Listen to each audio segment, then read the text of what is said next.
Okay guys, well it is Sunday fun day. It's raining, but it's not bad I guess, right? It ain't snowing. Anyway, let's start off the day right. Let's go into the old fridge. Oh my god, there's only one left. Oh, well, I guess it was meant to be. Only one. The old opener here. Hang on a second here while I put this camera down and crack me open a pop. Yeah, so, yeah, getting closer to Christmas, eh? Well, let's see what we're working on today. Of course, we're working on the shoebox. Oh, that tastes so good. Now, you remember last time, the hinges got all apart here. Haven't really done much since then, but what I did do was I rebuilt the two hinges. So I got one back on there, put new door pins on them. You guys weren't here for that. You didn't get to see it. I'll go grab the other one. Go this way. Grab the other one. I threw a little spray bomb primer on them.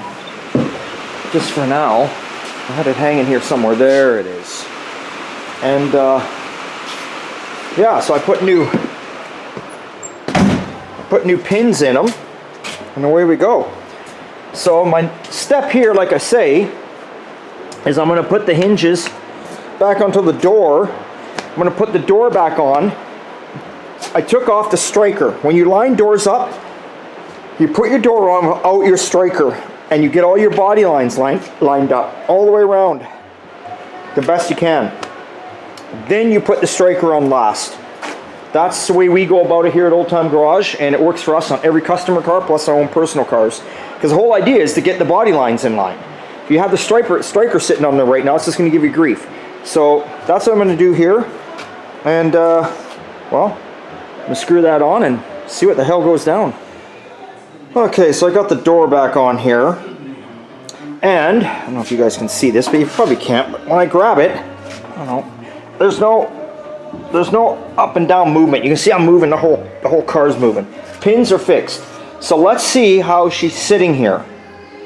Doesn't mean it's going to line up again. It just means the pins are fixed, and they have to be fixed anyway. Now this line was down a good 1/4 inch before from this body line. Oh. It may look like a lot on the camera, but it's not a lot. That's like very minimal. So that's telling me this door has to still, let's see here if I can, oh there, I can even just lift it. Look at that. It's so minimal. I can just, there it is. I'm not even using a lot of force to get it up. And that looks like a decent line there. Decent along there. It's hard to hold the camera and film. So now I'll put my striker in here. You might be able to make that slight little difference up with the striker by just kicking her up a hair. We'll see. I don't like to do that, because usually when you do that, you just wear the strikers out quicker.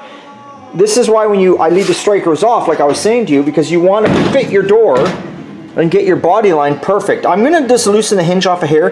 The problem is, I don't know anyone else out there if you're working on these shoe boxes, there really is no movement. Like people say there's movement, but there's not, because there's no adjustment here. And there's no adjustment on the door. They're just set screws. So Henry Ford in the day would say, well, you get in there and you bend it a bit. Bend the door. Well, you're bending the hinge when you're lifting up. But the problem is, if you're going to bend the hinge, all you're going to do, like, you see that there, I need to come up. Most people will think, okay, put a jack under the door, bend the door up. Okay, you're going to bend the door up. What you're going to do then is you're going to line that up, but then you're going to tighten this gap up here, right? And then you're going to kick the bottom over that way so it hits the quarter. You want to come up with the whole door evenly. And if them hinges don't move up and down, which they obviously do not here, I'll have to look. Let's see if we can, I can't even see in there. I don't believe they have a slider plate in behind, because if they would lift here a bit, it would be nice, but I don't believe there's a slider plate in there because nothing was sliding around. They're just fixed, welded in nuts. So I'm hoping that that little hair it's out, the striker will take up for it, and it won't be too much, well, I don't know, not stress, but wear on the striker. But anyway, I'm just going to put the striker in and see what the hell happens. Okay, well, got the door on, and now you can see that line, it's in line. So it does drop a hair, so the striker's holding her up a little bit. But she closes nice. So I would like to adjust that a little bit better. It's not bad. Like, there it is. It just closes, right? And it sounds loud and hollow and everything because you got nothing on there. You got no door panels, no nothing. The main thing is that it does line up.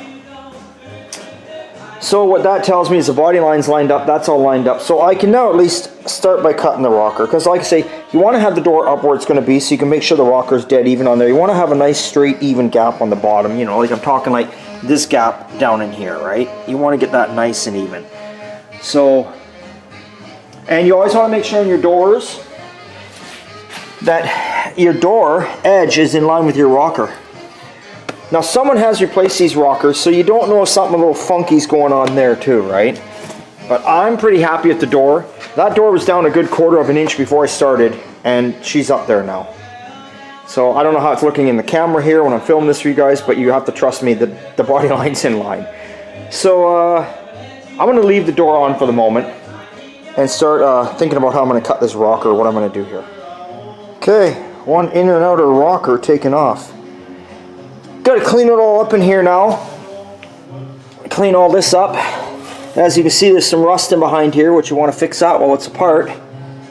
Somebody did replace all of this. You can see, like, that's, you know, that's a homemade patch if someone's made at home, but the rocker was something that somebody bought. And I mean, you know, you can't really see in there, but there's no rust. Honestly, if I wanted to, I could have left that rocker panel on if I wasn't too fussy over the homemade patch on the back. I mean, it's all metal. Could have left it on there and just done the floors, but I've done this before. Example, my 58 Ford. Stripped the bare metal and left it and looked all good and sound, and well, it's been 8 years now. 8 years later, she's starting to get a few bubbles on her, which I've mentioned in past videos and that, which is fine. It's been 8 years since I painted that car and did the frame off, but there was little things on the bottom half, you know, like cutting this off is a good idea. I just should have I should have done the rockers and the lower quarters on my 58 because she's starting to get some rust there, but I had stripped it down to bare metal on the 58 and it looked good. And like I say, you just never know. Rust never dies. It doesn't matter what you do, rust is always there. It's in behind, it's behind seams, it's behind everywhere. You'll just never know when and where it's going to come up. I mean, the only way to take care of that is probably, honestly, not even sandblast the car, but to have it dipped if you're going to go to that extreme, and how many of us do. So, with that being said, I'm going to start cleaning up some of these edges here, do some small rust repair, and, well, at least see if we can't get a rocker tacked on today. Okay, I got her all cleaned up in behind here, and as I suspected, there's some rust. This is your kick panel. You can see there's a hole, pinholes, a couple pinholes, pinhole up here, and then it starts to be pretty damn solid. So what I'm going to do is which is beautiful because you got these factory rolls in the body here to give it strength. I'm going to be able to cut her off right below that and not have to fuck around and make a new one like that. I can make it. I got a bead roller, but I'm not going to have to deal with it. I can cut it right up in here. I'm just going to come right down. I'm going to make this whole piece new. This whole piece new, and then solid up in here. But then we start getting into the rust down here. So I always like to cut at least an inch or more above. Take care of that section, right? While we do that, and then obviously we got this. This is what your fender sits against because you got this foam pad here and it bolts here. Remember I was telling you guys about the 3 bolts in behind on your fenders. So I got to fix all that, and well, my phone's going off, so I'm going to end this video. Well, I'm not going to end this show, but I'm going to end the video right here, and we'll be back in a minute.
Probably wondering what's going on here.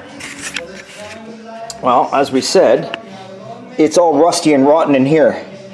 So we got to obviously repair this before we can put the rocker on. So I've started making these panels. Excuse me. There's one big panel. The other little panel. The other little panel with the bend and the hole in it for the fender. And of course, you know, the back side where you can't get through, a little copper weld through primer on there.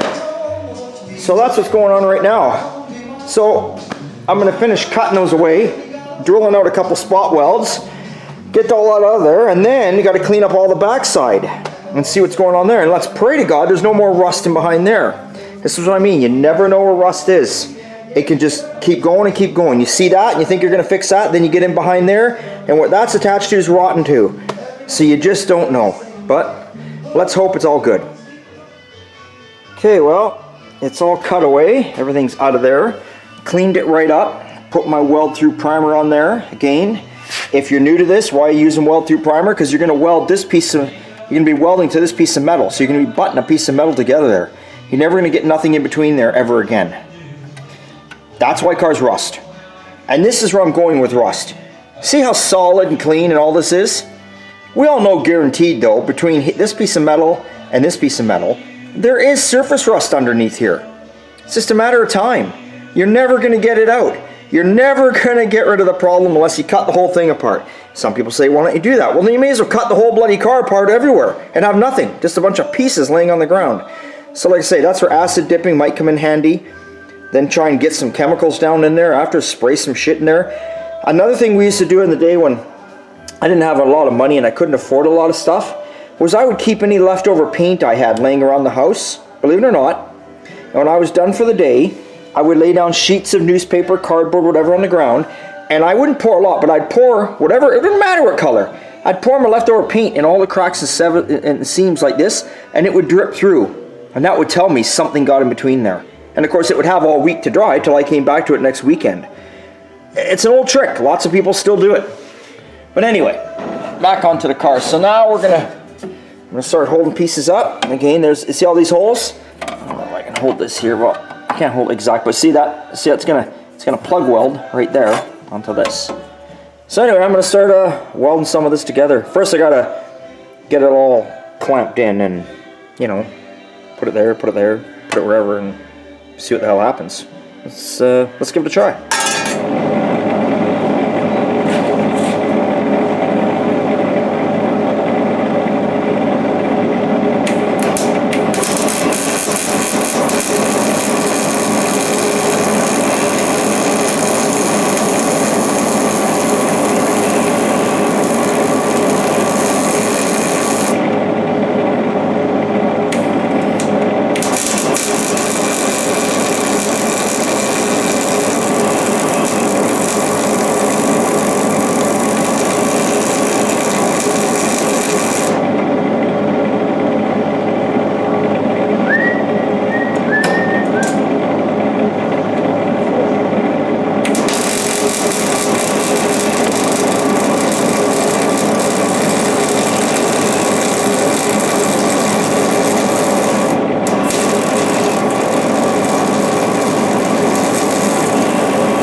To go here is we're doing our plug welds, and then this PCC that's overextended, that's going to bend over to create that lip again. So we're doing our plug welds along here, got a few more to go, so that's what I'm up to.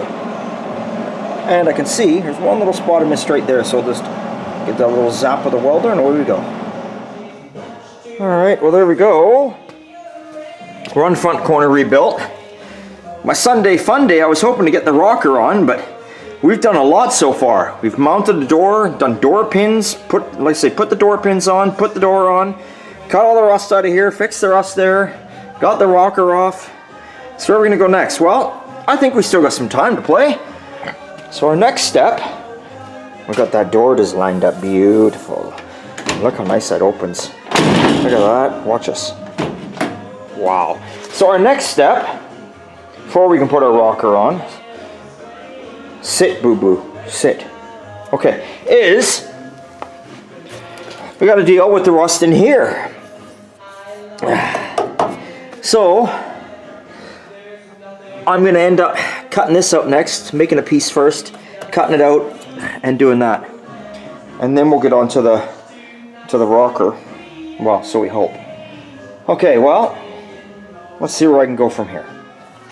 Okay, we've got that cut out. Cleaned it up in there. You can see all the crap on the ground here. Look at this big hunk of old. This is how thick. That's not mud. That's the old factory undercoating, and it sat on the bottom in the rocker. The rest of it's gone now, but look at that. God, crazy, eh? Anyway, I got the Weld 2 primer in there, and on this patch that's going to go, as you can see, right in there. Excuse me. So I got some of that gritty, dirty shit in my throat. So anyway, I'm going to start welding this on. Why not? Okay, we're going to grab our trusty Weld 3 primer here, which I like to leave. Sometimes I like to leave cans sit upside down, just for the fact that all the shit sits in the bottom of them. Now I've been using this today, so I know it's shaken up and it's in good shape. But that cap off. But I do that. I throw them upside down sometimes. Anyway, you can see I've got the rocker sprayed on the inside, which I'm gonna spray some texture spray in there too before I put the back of the rocker on. But that's not going to be today. Now, one thing I noticed on these rockers, good, really quality item. But factory Shoebox has had these cut out. These were not here; they were cut out. Your wiring kind of ran up and down through there. Now they filled them on here, I guess, to leave the option for the person of what do they want to do. Do they want them filled in, cut out, what would they like? I am going to more than likely cut them out. Now I may not cut all three out, I may just cut the center one out. I like the fact that I like to be able to get in there, if I ever want to, I can take my sill plate off, because the sill plate covers this, and I can wash it out or blow it out in there. Because the other thing it hasn't got is factory rockers on all these cars had like a hole. It's not really a hole, it's hard to explain. It was like a punched in mini louver, so the shit could be washed out of there. So again, when this car is done, I'll punch in a few holes here and there. But I would like to have at least the center one cut out, and the other reason I'd like to do that is because the wiring should run through there. And I've got to be able to fish the wiring through, which makes me come to another thing here before we spray our Weld 3 primer onto here. I'm going to have to drill a hole through here. I want to drill a hole through there so I can get my wiring through it. So I got my old trusty hole saw there. I'm going to go with a good size hole, because if I go with this size hole here, I've got a grommet for. So I can put this in, grommet it, boom. Wires are going to come down from my dash. It's kind of dark in here, you can't see. They're going to come down from the dash. There's a hole cut out here. They're going to run down through here. I can fish them right through here now. Then, again, before I do this, I'm going to put a hole into here. Then they can run all the way through here. Out of sight, out of mind. So, we're going to drill the hole next on either end. And then we're going to spray our Weld 3 primer on, let it dry up. And hopefully, maybe, just maybe, I can get the rocker with a couple tacks on it, because the day's ending here. And it's surprising how quick the day goes. But that's okay, because you know what that means? That only means we get another Sunday Fun Day next week. Anyone out there going to ask me what size metal I'm using? It's 18 gauge. I know sometimes people ask, 18 gauge. I'm not a teacher. I'm just a guy building cars, having fun. Yes, I do it for a living. If you're new out here watching me, Old Time Garage, been doing it forever. But I'm not a teacher. I don't have the proper words, maybe the proper sayings, but I'm showing you the best I can. Unfortunately, I'm sorry I'm not videotaping it as I go along and showing you everything I'm doing. I just don't have time to sit back at home at night and edit the videos and knock all the shit out and just, you know how they fast forward and do that. I don't have time for that. I have a life outside of doing this, believe it or not. Anyway, let's drill some holes and let's spray some weld-through primer. All right, well, that's a wrap. As you can tell, I've moved everything and swept up and put everything away. So there is our rocker panel just tacked in place. Got a nice, even body line all the way. And of course, when I was gotten in there, what did I find? Rust at the back, which I kind of suspected because everything sits back in these cars, and you can see, when you see this is original paint on this car. You see this, the paint's coming off. When you start grinding that away, you will hit bare metal, right? But when you start actually grinding, you will start to hit pinholes. Every one of these little black areas is going to turn into a pinhole. So you can see I cut that out because I found a rust hole there thinking that's what I was going to fix. And then I thought I better keep going here, because this is exactly what happens. You fix that and think I'm good to go. You clean it up, you sand it down with just a DA sander, you prime it, you do your body work, and all of a sudden 4 or 5 years later you're getting rust coming through. So you can buy this panel, you can make it, but I mean, for me, there's a shop locally in town that has these panels in stock, and I can just not walk, but I can drive 10 minutes away and literally buy this whole lower portion. And for the money, I should say, that it cost me to buy that, the time I buy the metal and spend my time to bend it, I may as well just buy it. And again, it's EMS quality stuff, it's good quality stuff. But the main thing is, we got all the rust repaired done on the front today, we got a door pin on, we got the door lined up. Shit, I mean, we're doing good. We're doing real good here. So, this door will stay open. Yeah, it should stay open. So, don't panic when you see the floor is a little higher than this in this original floor, because this I can't get my hand in here, but here, I don't know if, see, it just lifts up. And that'll all lift up, that'll all go in place when I put the back of the rocker in, which will be after I finish putting the rocker on. So next Sunday, we can finish off the rocker. There's not a reason we can't finish that off. And we can put the backs, which are, well, they're somewhere. They're there. There they are over there. We can put the back of this rocker on. And this ain't going to change anything from us starting to cut the floor out. This panel's not going to matter. We'll just grind that area all down, clean it up, leave it alone, don't cut any more out of it. Get our back of our rocker on, start cutting our floor and braces out of there on this side. Do a little support bracing here and there. I always like to. And away we go. And again, like I say, I still got to cut. I want to cut this out. I didn't do it on the table before I welded this on, because the fact is that this is more solid welded on the car, and then I could do a nicer cut. And I'm not worried about the other two. The more I think about it, I drilled my holes in here. I'm gonna fish my wires through, and I don't know if you can see, but anyway, I drilled a hole in here. Trust me. Actually, yeah. Well, you can't see, but anyway, I did drill a hole down in there. So that's it. That is it for today. That's actually, I'm happy. That's a productive day. So there we go. And you can see here how I'm talking about doors dropped. If you look at this door, this is exactly how our driver's side looked before we started. Make sure it's closed. Yep, it's closed. Look at that line. That's how our driver's side was. We got that fixed right up, didn't we? So there we go. Okay, guys. Well, thanks for watching. It's always a good time here at Old Time. Another Sunday fun day for you. We'll catch you during the week. We'll see what the hell's going on in the shop here. And we should have the little 57 Ford running. Should have most of the bodywork done on the Ranchero. Should be putting a Camaro together. And possibly painting a 46 or 47 Ford, whatever that short door coupe is. Got a busy week planned ahead. Catch you later.